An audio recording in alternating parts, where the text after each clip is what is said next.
สบายดีพี่น้องมาสุขสู่คนงามเศร้าๆงามเศร้าๆหน่อยทุกข์ก็ลูกทุกข์ทุกข์ได้โศกหูจักความกันยังนี่เอาโศกกับหูจักความน่ะได้พี่น้องเอ้ยเดี๋ยวนี้ฮะ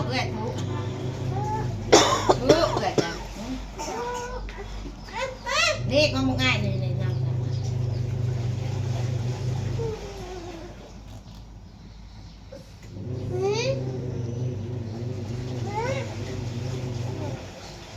ป้อนข้าว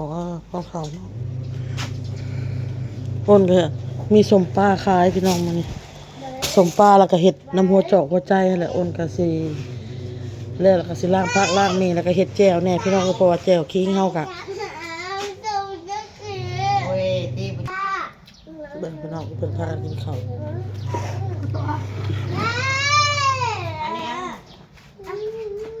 แต่เสี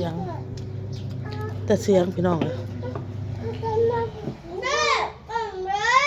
เอ้ยนะบุกินดอกน้องบุกินดอกของเอ้ยน่ะสบายดีเด้อพี่น้องเด้อมาสักคนตู้หยิบคำน้อยนอนได้อีกฟาดกันใหญ่เลยดีไหมนี่ ก็ง่ายกว่าบุกโต้นะบุกโต้ง่ายกว่าบุกโต้อีกเขาไม่ใช่ มันมาจะทำหน่อยกินกระเดียงหมดแหละตัวใหญ่กว่าบุกโต้อีก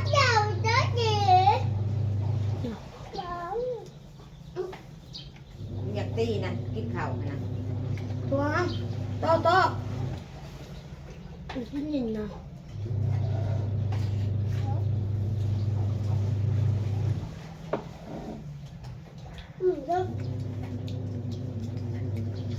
จับไปเยอะกินข้าว กินข้าวเลยนะยังไงวะเด็กเข้าไปเล่นยิงแล้วเล่น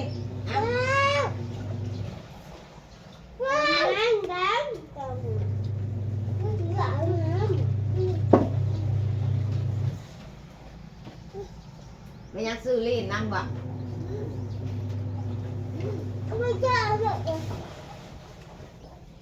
เสียงยากเนาะดังหยาบนะมันเด็กหยาบไปก็เสียบยุ่งหน่อยเสียงยาก อันนี้ลุงอ่ะม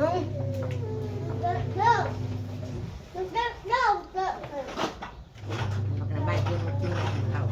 โอ้มันกินมันจะกินเขาไปแล้วมันกินเลยนะตายแล้ว มากินข้าวเลยลูกมาลูกเอ้ยไปกินข้าวเลยไปแล้วเอาได้ไปหากินจ้ะมาญาติหลุดกันมาไป ยากหลบกันเลยมากินข้าวนะโต นี่กินหมูมัน กินข้าวกินข้าวน้ำบุญนะไอ้เห็ดไข่น้ำเลย โตกินข้าวนี่กินข้าวง่ายไม่กินข้าวง่ายเลิกแล้วยังไงก้อนนี้ไว้ก้อนละก้อนหายไว้ แล้วมันกินข้าวโต๊ะนี่ กินข้าวก็ขั่วไข่ทอดไข่เจียวทอดแต่เช้าเนี่ยพอพูดว่าต้มเอาไข่มาไปกิน เวลากินปั้นข้าวกับไข่ต้ม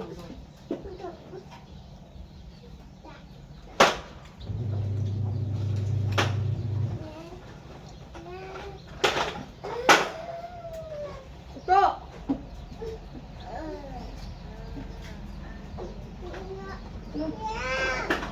โต๊ะโต๊ะ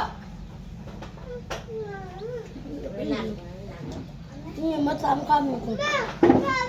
นั่งมองหน้าเนี่ย โต๊ะนั้นเลย น้ำเอ้ยน้ำเอ้ย โต๊ะ น้ำโชคเป็น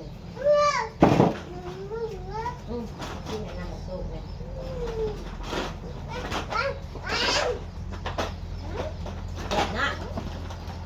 แบบหน้าน้ำโชคนี่นะแบบหน้าลูกนะแซ่บน้ำโชค โต๊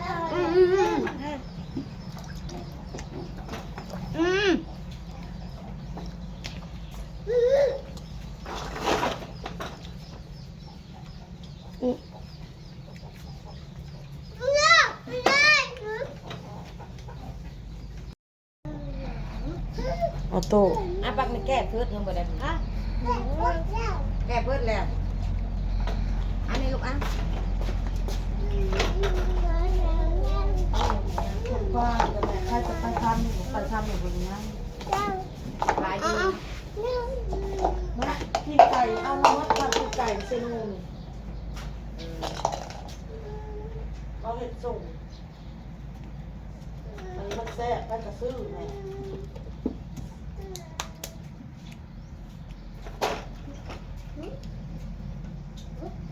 มันแซ่บลงมามันก็พอกินเนาะ อ๋อ10,000กับแพงก็หา10,000อันยังเนาะยังซื้อที่5,000เนาะ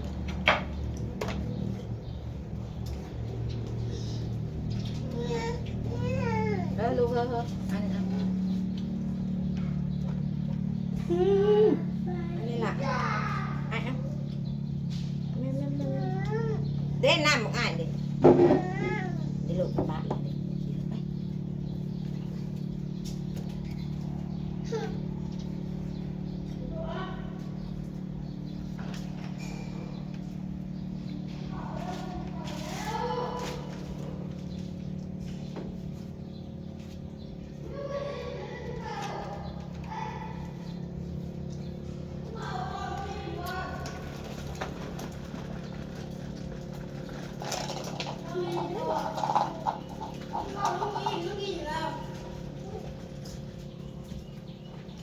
อันนี้ลูกอ่ะเนี่ยน้องมันเหนียวมังเนี่ย โตโต มาดิลูกมาดิมาดิแม่กินข้าวแล้วแม่เดี๋ยวมาพี่ มึงร่มแม่มันบอกโตมึงบอกเกี่ยวบอกโตอ่ะ แล้วเกี่ยวญาติรถมันมันปาดแล้วมันปาดแบบนี้ เข่าลูกมันเข่าตัวกูอย่างนั้นให้เม็ด ขี้เนี่ยมันปาดจักกุดญาติปาด กินข้าวนี่กินข้าวอย่าสู้ให้บุบตีโชกตีโจกตี อันนี้มันนอนตีนลูกนั่งกินข้าวนี่นั่งดียิ้มละบ้าเอากินข้าวในระยะฮะเนี่ยนะตื่นมา เธอนี่เนาขึ้นสูงอันนี้โชกลูกน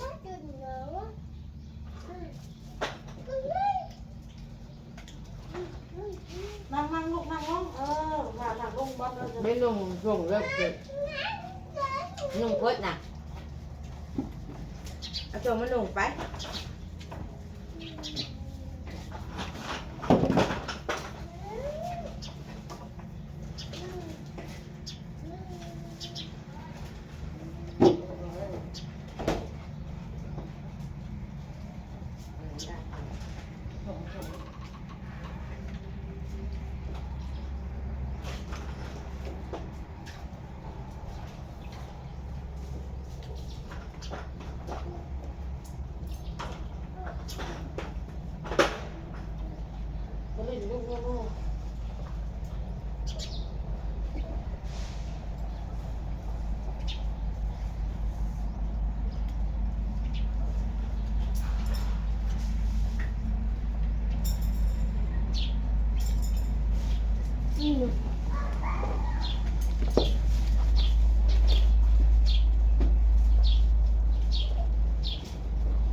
อิ่มแล้วปะ